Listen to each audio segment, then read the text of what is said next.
안녕하십니까. EPL을 활용한 알고리즘 기초 C차시 수업을 강의하는 동명대학교 컴퓨터공학과의 최수영 교수입니다. 반갑습니다. 자, 이번 C차시 강의에서는 최대 공약수와 두 정수를 입력해서 두 정수의 최대 공약수와 최소 공배수를 구하는 프로그램을 만들어 보도록 하겠습니다. 예, 우선 이번 차시의 학습 목표로는 최대 공약수, 두 정수의 최대 공약수를 구하기 위한 유클리드 호재법에 대해서 강의를 진행하고, 유클리드 호재법이 어떤 식으로 이루어져서 두 정수의 최대 공약수를 구해지는지 한번 살펴보도록 하겠습니다.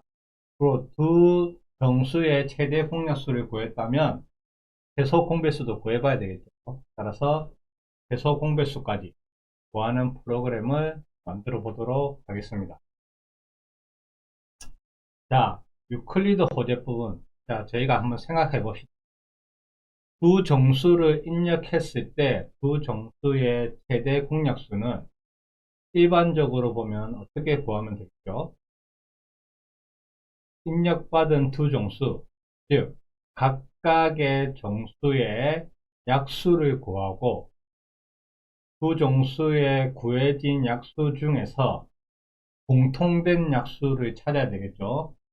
공통된 약수를 찾고, 공통된 약수 중에서 가장 큰 수를 또 찾아야 됩니다.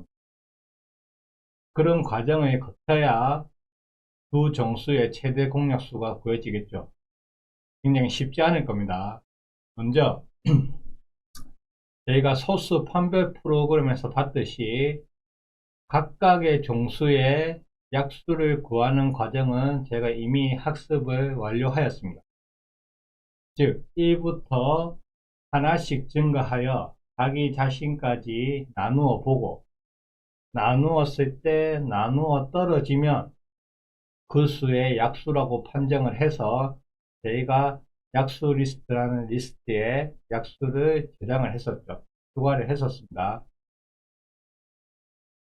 예를 들어서 10의 약수를 구해야 된다면 1부터 1로 10을 나누어 보고, 또 2로 10을 나누어 보고, 3으로 10을 나누어 보고, 이렇게 1씩 증가시키면서 10, 자기 자신까지 나누어 봤어야 됐죠. 그래서 약수가 나누어 떨어지는 수. 저희가 컴퓨터 프로그래밍에서 나누어 떨어진다는 표현은 어떻게 구했었죠? 그렇죠. 나누었을 때 나머지가 0이라고 하면 나누어 떨어진다고 표현을 했었죠. 그래서 10의 약수는 1하고 2, 5하고 10, 1, 2, 5, 10이 약수라고 저희가 구하는 걸 소수 판별 알고리즘에서 저희가 학습을 하였습니다. 이렇게 각각 두 정수에 대한 약수를 구했다면 두 정수의 약수 중에서 공통된 약수를 찾기 위한 알고리즘도 개발을 해야 되겠죠. 그렇죠, 여러분. 그래서 공통된 약수를 찾았다면, 공통된 약수가 만약 3개 이상이라면 또 최대값 찾기 알고리즘을 통해서 가장 큰 공통된 약수를 찾아내야만 하는 그런 여러 가지 과정을 거쳐야지 두 정수의 최대 공약수를 구할 수 있었습니다. 맞죠? 그런 번거로움 없이 저희는 클리드 호재법이라는 알고리즘을 사용해서 두 정수의 최대 공약수를 구해 볼 겁니다. 그러면 유클리드 호재법은 어떻게 진행되는지 알고리즘 순서를 제가 한번 설명드리도록 하겠습니다. 예를 들어서 30과 24의 최대 공약수를 구한다고 했을 때 첫 번째 스텝으로는 입력받은 두 정수 30과 24에서 큰 수와 작은 수로 구분을 지어야 됩니다. 첫 번째 스텝이 그렇습니다. 즉 30과 24 중에서 큰 수는 30이 될 것이고 작은 수는 24가 되겠죠. 즉, 큰 수와 작은 수로 구분했을 때 큰 수는 30, 작은 수는 24가 될 것입니다. 그렇게 큰 수와 작은 수로 구분한 이후에는 큰 수를 작은 수로 나누게 됩니다. 자, 이때 큰 수를 작은 수로 나누었을 때 나누어 떨어지면, 다시 말해서 큰 수를 작은 수로 나누었을 때 나머지가 0이라면 작은 수가 그 두 정수의 최대 공약수가 됩니다. 자, 예를 들어서 한번 설명해 볼게요. 제가 연습장을 오픈해서 잠깐 설명을 한번 해 보겠습니다. 네, 여러분, 제가 그림판을 오픈을 했습니다. 제가 일단 첫 번째 스텝으로는 뭘 하기로 했었죠? 저희가 첫 번째 스텝으로는 큰 수와 작은 수로 구분을 지으라고 했습니다. 그렇죠? 그 뒤에 큰 수와 작은 수로 구분을 한 이후에 큰 수를 작은 수로 나누라고 했습니다. 그렇게 나누었을 때 나누어 떨어지면 작은 수가 그 두 수의 최대 공약수가 된다고 했었죠. 예를 들어서 제가 10과 5를 입력받았을 때 10의 약수는 1, 2, 5, 10이 될 것이고 5의 약수는 1하고 5가 될 것입니다. 그 공통된 약수가 1하고 5 두 개 있죠.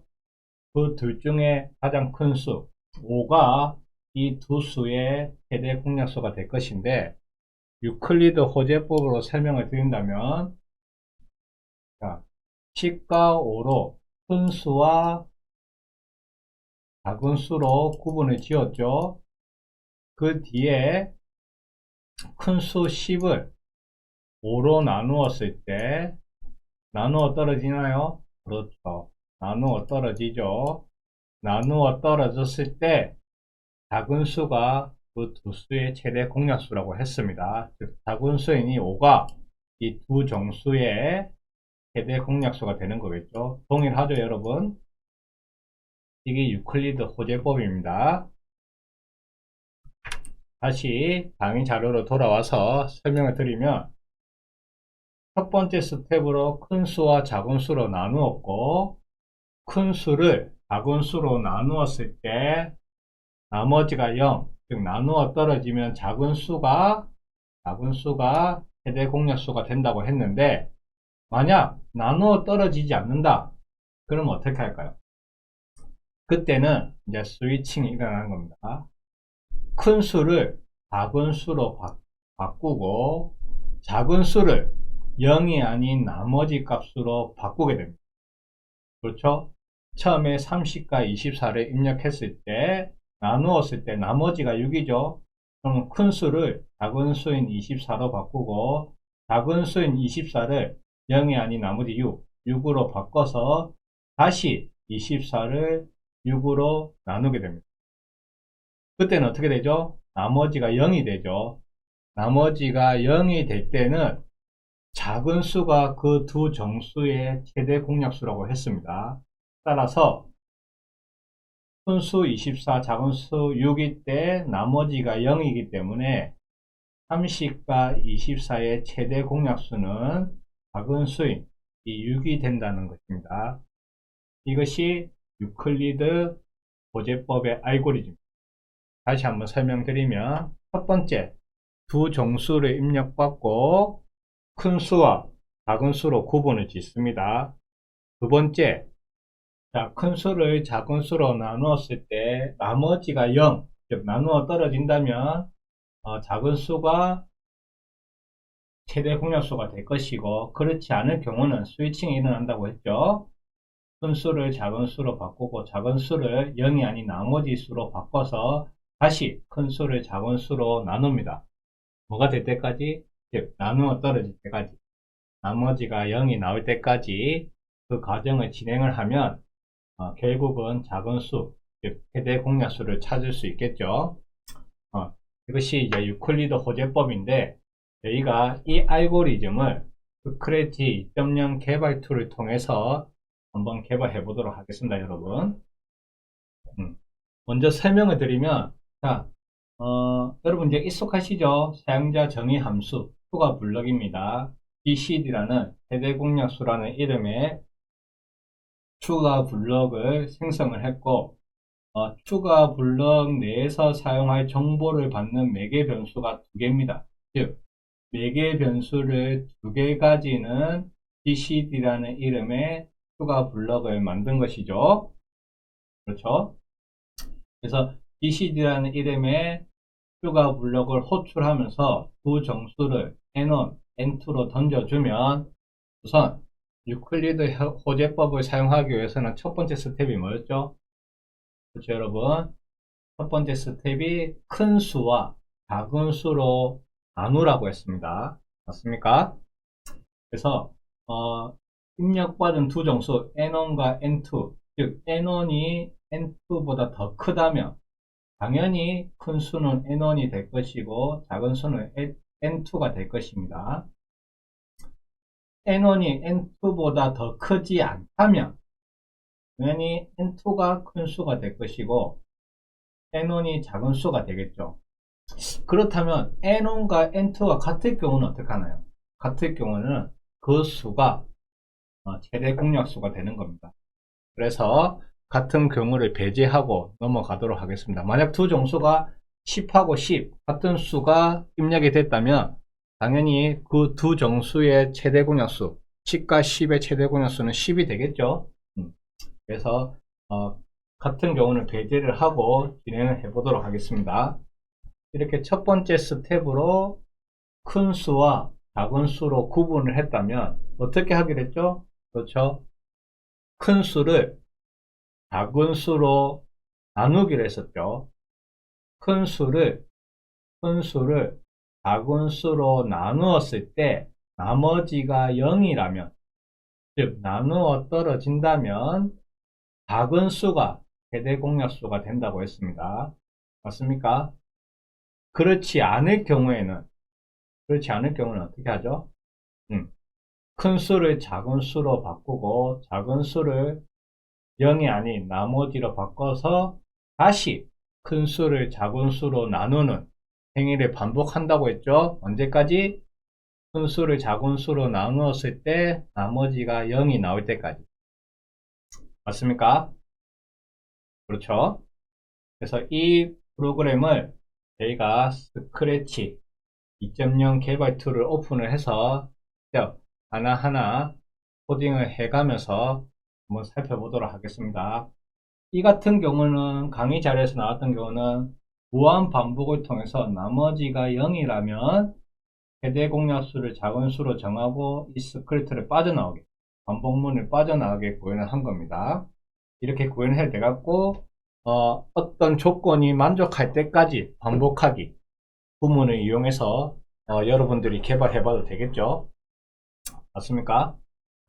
그래서 추가 함수로 개발했기 때문에 두 정수를 입력받는 루틴이 필요할 것이고 두 정수를 입력받아서 변수에 저장한 후에 추가 블럭을 호출하면서 입력받은 두 정수를 던져주고 있습니다. 추가 블럭. 강의 자료에서는 A와 B라는 이름으로 변수를 선언했고 A와 B라는 이름의 변수에 입력받은 두 정수가 들어가 있겠죠. 그 정수를 BCD라는 추가 블럭에 던져주고 던져준 값은 N1과 N2라는 4개의 변수로 매핑이 될 것입니다. 그렇죠. 매핑이 되면 쭉 이 과정을 거쳐서 최대 공약수를 말하게 되는 프로그램입니다. 그러면 스크래치 2.0을 오픈을 해서 마저 프로젝트를 완성시켜 보도록 하겠습니다. 잠시만 기다려 주십시오. 자, 스크래치 2.0 오프라인 에디터를 열었습니다. 자, 우선 최대 공약수를 구하기 위해서는 뭐가 필요하나요, 여러분? 두 정수를 입력받고 입력받은 두 정수를 저장하기 위한 루틴이 필요하죠. 맞습니까? 두 정수를 입력받고 저장받기 위한 루틴이 필요합니다. 그 루틴을 한번 개발해 보도록 하겠습니다. 우선 두 정수를 입력받기 위한 변수를 만들어야 되겠죠. 변수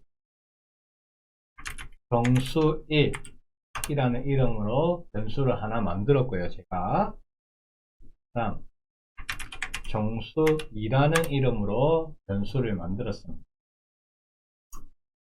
정수 1, 정수 2라는 이름으로 변수를 만들었고 외부에서 정수 두 개를 입력받아 와서 저 변수에 저장하는 루틴을 개발을 할 겁니다.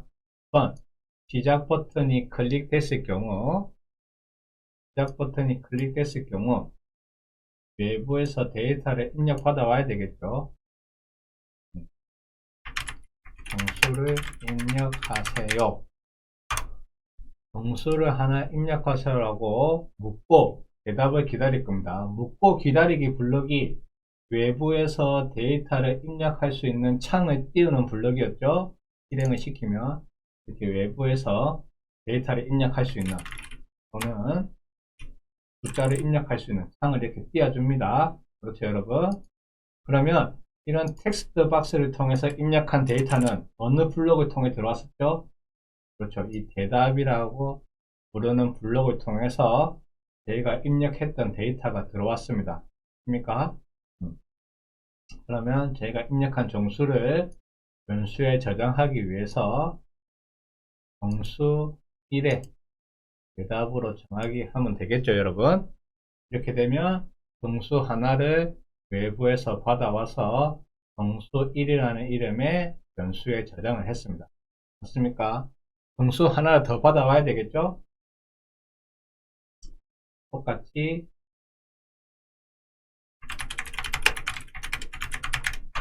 정수를 입력하세요라고 묻고 정수2라는 이름의 변수에 대답으로 정하기를 하면 됩니다. 맞습니까? 만약 묻지 않고 정수2라는 이름의 변수에 대답으로 정하게 했다면 정수1하고 정수2라는 이름의 처음 받아왔던 데이터가 동시에 저장되겠죠? 그래서 왜? 동일한 대답이라는 블럭을 사용하고 있기 때문에 그렇습니다. 이 대답이라는 블럭은 처음에 입력했던 데이터가 들어가 있기 때문에 그걸 다음 정수로 바꿔줘야 됩니다. 이렇게 되면 테스트를 한번 해볼까요? 시작 버튼 누르면 정수를 입력해 묻죠. 제가 10을 입력했으면 정수 1이라는 이름의 변수에 10이 저장됐을 것이고 그 다음 입력 받아오겠습니다. 10. 그럼 정수 2라는 이름에 제가 방금 입력한 10이라는 데이터가 저장이 됐습니다. 이렇게 두 개의 데이터가 저장이 되었죠. 확인해 볼 수 있습니다. 그 다음에 어떻게 하게 됐나요? 우리가 입력받은 정수 1과 정수 2를 우리가 새롭게 만든 추가 블록에 던져주기로 했었죠. 이제 메인 폼에 다 만들지 않고 새로운 블록, 즉 사용자 정의 함수를 만들어서 쓰는 습관을 가져야 됩니다. 그래서 추가 블록을 만들어서 사용을 해볼 겁니다. 블록을 만들어 볼게요. 강의 자료에서는 GCD라고 했지만 저는 그대로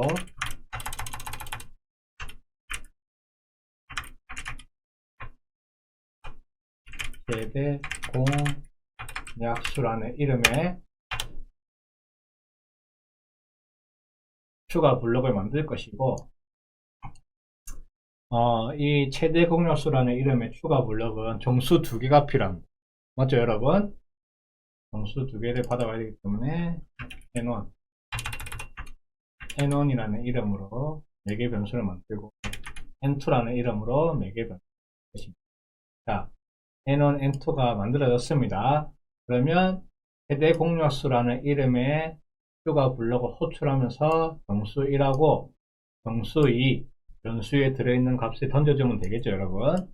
자, 여기서 자, 유클리드 호대법의 첫 번째 스텝이 뭐였나요? 그렇죠. 일단 큰 수, 작은 수로 구분을 지어야 되죠. 따라서 변수가 또 필요할 겁니다.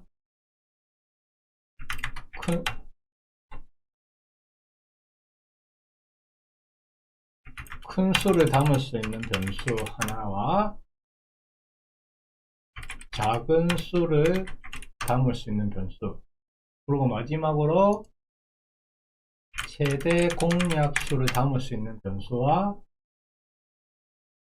최소 공배수를 담을 수 있는 변수, 이렇게 제가 만들겠습니다. 만약에 어떻게 되나요? n1이 n2보다 크다면 당연히 큰 수는 n1이 될 것이고, 작은 수는 n2가 돼야 되겠죠. 이 경우가 아니라면 큰 수는 n2가 돼야 될 것이고, 작은 수는 n1이 돼야 될 것입니다. 맞습니까? 그렇죠. 그 뒤에 무한 반복을 통해서 나머지를 구했었죠. 나머지는 나머지를 담을 수 있는 변수가 없네요. 안 되겠습니다. 나머지를 담을 수 있는 변수를 만들었고, 이 나머지는 어떻게 되나요? 연산에 나머지 분수, 여기 작은 수에 나머지를 담으면 되겠죠. 그 이외에 만약 같다면 0이라면 뭐가 나머지가 0이라면 어떻게 된댔죠? 큰 수를 작은 수로 나눴을 때 나머지가 0, 즉 나누어 떨어진다면 작은 수가 최대 공약수가 된다고 했죠? 최대 공약수는 작은 수가 될 것입니다. 맞죠? 맞습니까? 그리고 이 스크립트를 멈추면 되겠죠? 이게 아니라면 스위칭 하기로 했습니다. 여러분, 큰 수를 작은 수로 정할 것이고, 작은 수를 나머지 값으로 정해서 다시 나누기 작업을 하면 될 겁니다. 그죠? 맞습니까, 여러분? 그렇죠? 그럼 마지막에 말하기 블럭을 이용해서 이 최대 공약수 추가 블럭이 실행이 되면 최대 공약수가 보여졌을 것이고, 이 최대 공약수를 말해주면 되겠죠. 그래프하기 위해서 최대 공약수는 요 안에 들어가 있습니다. 한번 테스트 해볼까요, 여러분? 10하고 20을 던졌을 때 최대 공약수는 10과 20의 최대 공약수는 10이라고 말해주네요. 그렇죠? 최소 공배수는 어떻게 구하나요? 최소 공배수는 두 수의 곱액, 즉 최초 입력받은, 제가 보여드리겠습니다. 최소 공배수는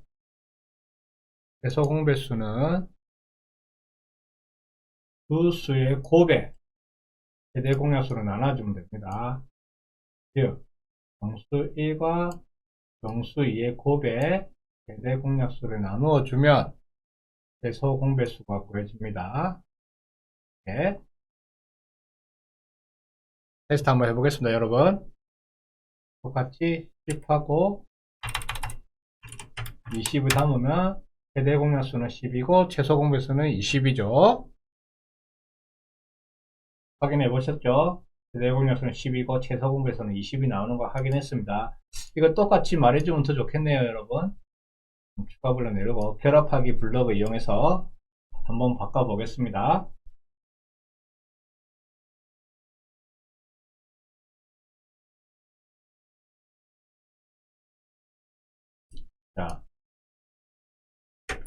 최소 공배수는 최소 공배수라고 말해주면 되겠죠. 말하기 블럭을 이용해서 다시 한번 스타트 해보겠습니다. 똑같이 말해주는지 볼게요. 하고 20을 입력하게 되면 최대 공약수는 10, 최소 공배수는 10. 이렇게 제가 원하는 문자가 출력이 되죠. 잘 확인하셨나요? 이렇게 유클리드 호재법을 개발하는 것은 어렵지 않습니다, 여러분. 그렇죠? 자, 마지막으로는 유클리드 호재법 위에 최대 공약수를 구하는 알고리즘을 여러분들도 스스로 개발해 볼 수 있겠죠. 간단한 방법을 이용해서 한번 해보는 것도 좋을 것 같습니다. 그리고 리스트를 활용하여 각 정수의 약수를 구하고 공통된 약수를 찾고 최대값을 구하는 방법. 정말 순차적으로 좀 액션은 많지만 스텝은 굉장히 많지만 순차적으로 또 최대값을 구하는 방법도 개발이 가능하겠죠. 여러분들이 학습한다 또는 공부한다는 생각으로 한번 개발해 보면 좋을 것 같습니다. 자, 그래서 7차 실수업을 마치도록 하겠습니다. 수고 많으셨습니다. 감사합니다.